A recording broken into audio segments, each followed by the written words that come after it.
விவசாயிகளுக்கு ஒரு அன்பான வணக்கங்க.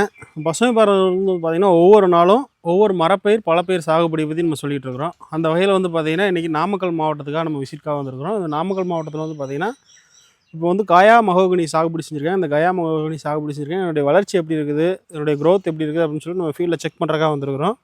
இது வந்து பார்த்திங்கன்னா, நம்ம நடவு செஞ்ச இன்றைக்கி வந்து பார்த்திங்கன்னா கரெக்டாக வந்து 5 முடிஞ்சு 6வது மாதம் ஆகக்கூடிய செடி. தென்னைக்கு ஊடு பயிராக இந்த ஏரியாவில் நடவு செஞ்சுருக்காங்க. நாமக்கல் மாவட்டத்தை பொறுத்த வரைக்கும் வந்து ஒரு வறட்சியான மாவட்டம். என்ன காரணம் அப்படின்னா, உங்களுக்கு வந்து பார்த்திங்கன்னா மழை காலங்களில் நல்லா மழை இருக்கும். ஒரு ஹெவி சம்மர் வந்துச்சு அப்படின்னா ஹெவி சம்மராக இருக்கும். அந்த ஹெவி சம்மரில் அவங்களால தண்ணியே விட முடியாத அளவில் வந்து பார்த்திங்கன்னா தென்னையை வந்து இன்றைக்கி அவங்களால தென்னைக்கு மெயின்டைன் பண்ண முடியாதனால தென்னையை வந்து அழிச்சிட்டு வராங்க. அப்படி தென்னை அழியும் பட்சத்தில் வந்து பார்த்திங்கன்னா இன்றைக்கி வேறு மாற்றுப்பயிராக இன்றைக்கி விவசாயத்தில் என்ன பண்ணலாம், மாற்றுப்பயிராக என்ன செய்யலாம் அப்படிங்கிற பட்சத்தில் வந்து பார்த்திங்கன்னா இந்த வறட்சியை தாங்கக்கூடிய இந்த கயா மகாகனியை சாகுபடி செஞ்சுருக்கிறாங்க. இப்போ சாகுபடி செய்யும்போது வந்து பார்த்திங்கன்னா இன்றைக்கி நல்ல ஒரு ரிட்டர்ன்ஸ் இன்கம் இருக்குது. அதனால் இதனுடைய க்ரோத் இருக்குது. இதை சாகுபடி செஞ்சது மட்டும் இல்லாமல் இதில் இப்போ இது ஃபுல்லாக தென்னை போட்டு தான். தென்னை வந்து பார்த்திங்கன்னா ஃபுல்லாக மரங்களும் பெரிய மரங்கள் ஆயிடுச்சு.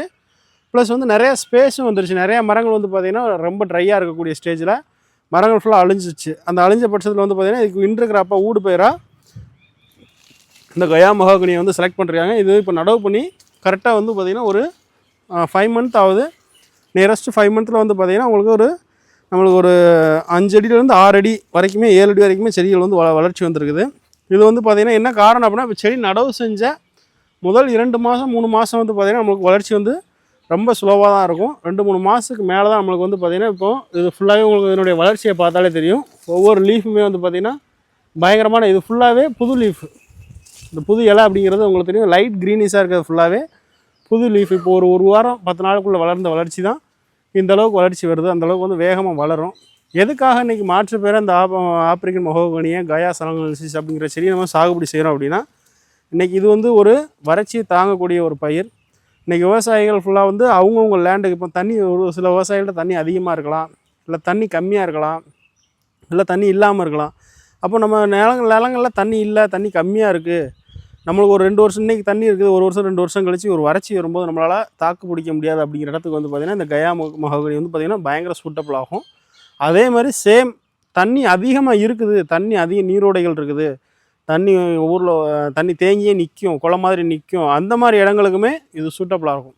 தண்ணி இருக்கக்கூடிய இடங்களையும் நல்லா வரும், ஃபுல்லாக வறட்சி இருக்கக்கூடிய இடங்களையும் நல்லா வரும். அந்த மகாகனி இது பார்த்திங்கன்னா நம்ம டிம்பருக்காகவும் யூஸ் பண்ணலாம், எல்லா இண்டஸ்ட்ரியும் யூஸ் பண்ணலாம். மரங்களை பொறுத்த வரைக்குமே இப்போது ரீசன்ட் டேஸில் வந்து பார்த்திங்கன்னா பயங்கர டிமாண்ட் இருக்குது.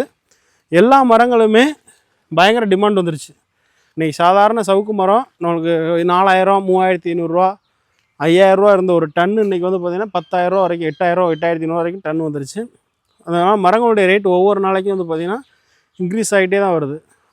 அந்த டேஸில் வந்து பார்த்திங்கன்னா இது ஃபுல்லாகவே நாங்கள் வரும்போது வந்து பார்த்திங்கன்னா நியரஸ்ட்டு ஒரு 5 மந்த்து முன்னாடி கிட்டத்தட்ட ஒரு 3 வருஷம் 4 வருஷமாக எந்த விதமான பராமரிப்பு இல்லாமல், எந்த விதமான மெயின்டெனன்ஸ் இல்லாமல் எம்டியாக காடு மாதிரி இருந்த பிளேஸ் இன்றைக்கி வந்து பார்த்திங்கன்னா நியரஸ்ட்டு ஒரு 6 மந்த்தில் ஃபுல்லாகவே பார்க்கும்போது இங்கே அப்புறம் இது மட்டும் இல்லாமல் இங்கேயும் ஃபார்மர் ஒரு 2000 செடி வரைக்கும் ஃபார்மர் நடவு செஞ்சுருக்காங்க. ஒரே ஈவன் க்ரோத்தில் எல்லா பிளான்ட்டுமே வந்து பார்த்திங்கன்னா பர்ஃபெக்டாக உங்களுக்கு 5 ஃபீட் 5 அடி 6 அடி வரைக்கும் பிளான்ட்ஸ் வந்து டெவலப் ஆகிருக்குது. இது ஃபுல்லாகவே வந்து பார்த்திங்கன்னா ட்ரையாக இருந்த இடம் தான் இன்றைக்கி வந்து பார்த்திங்கன்னா ஃபுல்லாகவே மரங்களாக இருக்குது. அந்தளவுக்கு வந்து பார்த்திங்கன்னா ஃப்யூச்சரில் நல்ல ஒரு டெவலப்மெண்ட் இருக்குது. இன்றைக்கி சராசரியாக இன்றைக்கி ஃபார்மர் வந்து ஒரு 2000 செடி வரைக்கும் நடவு பண்ணியிருக்காங்க. சராசரியாக ஒரு மரம் வந்து நம்மளுக்கு குறைஞ்சபட்சம் வந்து பார்த்திங்கன்னா ஒரு 10,000 ஒரு 15,000, 20,000 போனால் கூட இன்றைக்கி வந்து பார்த்திங்கன்னா ஃப்யூச்சரில் நல்ல ஒரு மார்க்கெட்டிங் வேல்யூ இருக்குது. அது மட்டும் இல்லாமல் கமர்ஷியல் உங்களுக்கு ஷார்ட் டைமில் வருமானம் வரணும், குறுகிய காலத்தில் வருமானம் வரும்னு சொல்லிட்டு இதுக்கு இன்டர்பயராக வந்து பார்த்திங்கன்னா ஃபுல்லாகவே புஷ் பெப்பர், அதாவது வந்து பார்த்திங்கன்னா செடி மிளகுன்னு சொல்லக்கூடியவங்க அந்த செடி மிளகு வந்து இன்டர்கிராப்பாக நடவு செஞ்சுருக்காங்க. இதை ஃபார்மர் வந்து இன்னொரு 1 வருஷம் 1.5 வருஷம் கழித்து இந்த இடத்துல வந்து பார்த்திங்கன்னா கொடி மிளகு ஏற்றி விடலாம். இது வந்து தூரில் நம்ம நடவு பண்ணி இதில் மரங்களை ஏற்றி விடுறதுக்கு வந்து பார்த்திங்கன்னா கொடி மிளகு. இது வந்து பார்த்திங்கன்னா ஃபுல்லாகவே ஃபார்மரு அவங்களுக்கு சடனாக ஒரு 1 இயர்லேயே பிஃபோராக வருமானம் வரணும் அப்படிங்கிறக்காக ஃபுல்லாகவே இதில் வந்து பார்த்திங்கன்னா செடி மிளகு நட்டுருக்காங்க. இதுவும் சம்மரை பேஸ் பண்ணி உங்களுக்கு வந்து பார்த்திங்கன்னா மிளகு அருமையாக வரக்கூடியது. இப்போ நடவு பண்ணி 6 மந்த் கழித்து இது இப்போ பிளான்டேஷன் பண்ணிருக்காங்க. ஃபுல்லாகவே இந்த ரோ எல்லா பக்கமே ஆவரேஜாக சென்டர் ஸ்பேஸ் பண்ணி நடவு பண்ணியிருக்காங்க. ஒரு ஏக்கருக்கு வந்து பார்த்திங்கன்னா நம்ம 10 அடிக்கு ஒரு இடைவெளியில் ஒரு ஏக்கருக்கு வந்து பார்த்திங்கன்னா சராசரியாக 400 செடிகள் வரைக்கும் நடவு பண்ணலாம். அப்படி 400 செடிகள் நடவு செய்யும்போது ஒரு மரம் வந்து நம்மளுக்கு ஒரு 20,000 அந்த பட்ஜெட்டில் நம்மளுக்கு இன்கம் வந்தால் கூட ஒரு 80 லட்ச ரூபா வரைக்கும் நம்மளால் ப்ராஃபிட் எடுக்க முடியும். அதில் இன்றைக்கி பாதி வந்தாலே நியரஸ்ட் வந்து பார்த்திங்கன்னா ஒரு 40 லட்சம் 50 லட்சம் வந்தாலுமே இன்றைக்கி வந்து ஒரு நல்ல இன்கம். ஒரு எடுத்துக்காட்டுக்கு நீங்கள் சராசரியாக ஒரு வாழையோ இல்லை ஒரு வெஜிடபிள்ஸோ காய்கறியோ பயிர் செஞ்சு ஒரு ஏக்கரில் ஒரு வருஷத்துக்கு அதிகபட்சம் 1 லட்ச ரூபாய்க்கு மேலே இன்றைக்கி ஏர்ன் பண்ணவே முடியாது. என்ன விவசாய பயிர் பண்ணாலும் சரி, இல்லை வாழை பண்ணாலும், இல்லை பணப்பயிர் பண்ணாலும், இல்லை கரும்பு பண்ணாலும் ஒரு ஏக்கருக்கு வருஷத்துக்கு 1 லட்ச ரூபா அப்படிங்கிறது ஒரு சாத்தியமே இல்லாது. அப்போ ஒரு 10 வருஷம் நம்ம வெயிட் பண்ணோம்னா 10 வருஷத்துக்கு நம்ம அன்றாடம் அதில் பாடுபட்டு அன்றாடம் அதில் கஷ்டப்பட்டு உழைச்சாதான் நம்ம ஒரு ஏக்கரில் வந்து பார்த்திங்கன்னா 10 லட்ச ரூபா ஒரு 10 வருஷத்தில் நம்ம ஈல்டு எடுக்க முடியும். ஆனால் இது இன்றைக்கி ஒரு மறைமுகமாக வந்து பார்த்திங்கன்னா உங்களுக்கு நம்ம சொல்கிறது 80 லட்சம் இல்லைனா கூட அதில் பாதி 40 லட்சம்னாலும் அதில் பாதி வந்து 20 லட்சம் வந்தால் கூட இன்றைக்கி வந்து பார்த்திங்கன்னா நல்ல ஒரு ப்ராஃபிட்டு. இன்றைக்கி இதில் மெயின்டெனன்ஸ் அப்படிங்கிறது நம்ம நடவு பண்ணி ஒரு 6 மந்த் இந்த ஸ்டேஜ் வர வரைக்கும் மட்டும் தான் நம்ம மெயின்டைன் பண்ண போகிறோம். இந்த ஸ்டேஜ் மெயின்டைன் பண்ணி விட்டுட்டோன்னா அதுக்கு அடுத்த ஸ்டேஜில் வந்து பார்த்திங்கன்னா நம்ம எந்த விதமான பெரிய மெயின்டெனன்ஸும் பண்ண தேவையில்ல. நார்மல் மெயின்டெனன்ஸ் பண்ணாலே போதும். நம்ம செலக்டட் வெரைட்டிஸ் மட்டும் தான் ஃபார்மருக்கு கொடுக்குறோம். அவங்க மண்ணுக்கு என்ன வரும், அவங்க ஃபீல்டில் என்ன வச்சா டெவலப் ஆகும், அவங்க மண்ணுக்கு ஏற்ற மரப்பயிர்களை மட்டும் தான் நம்ம டெவலப் பண்ணி கொடுத்துருக்கோம். இந்த ஏரியாவில் வந்து பார்த்திங்கன்னா இந்த கிளைமேட்டுக்கு இந்த ட்ரையாக இருக்கக்கூடிய ஏரியாவில் இந்த கயா மகாகனி வந்து சூட்டபுளாக இருக்கிறதுனால நம்ம அந்த மகாகனி ரெக்கமெண்ட் பண்ணியிருக்கோம். இதே மற்ற மரங்களாக இருந்துச்சுன்னா, மற்ற மண்ணாக இருந்தாலும், வேறு என்ன மண்ணாக இருந்தாலும் அவங்களுடைய மண்ணுக்கு பார்த்துட்டு அந்த மண்ணுக்கு என்ன வரும், அந்த மண்ணுக்கு என்ன பயிர் சாகுபடி செஞ்சால் வரும் அப்படிங்கிற மட்டும் தான் நம்ம விவசாயிகள் ரெக்கமெண்ட் பண்ணிகிட்ருக்குறோம்.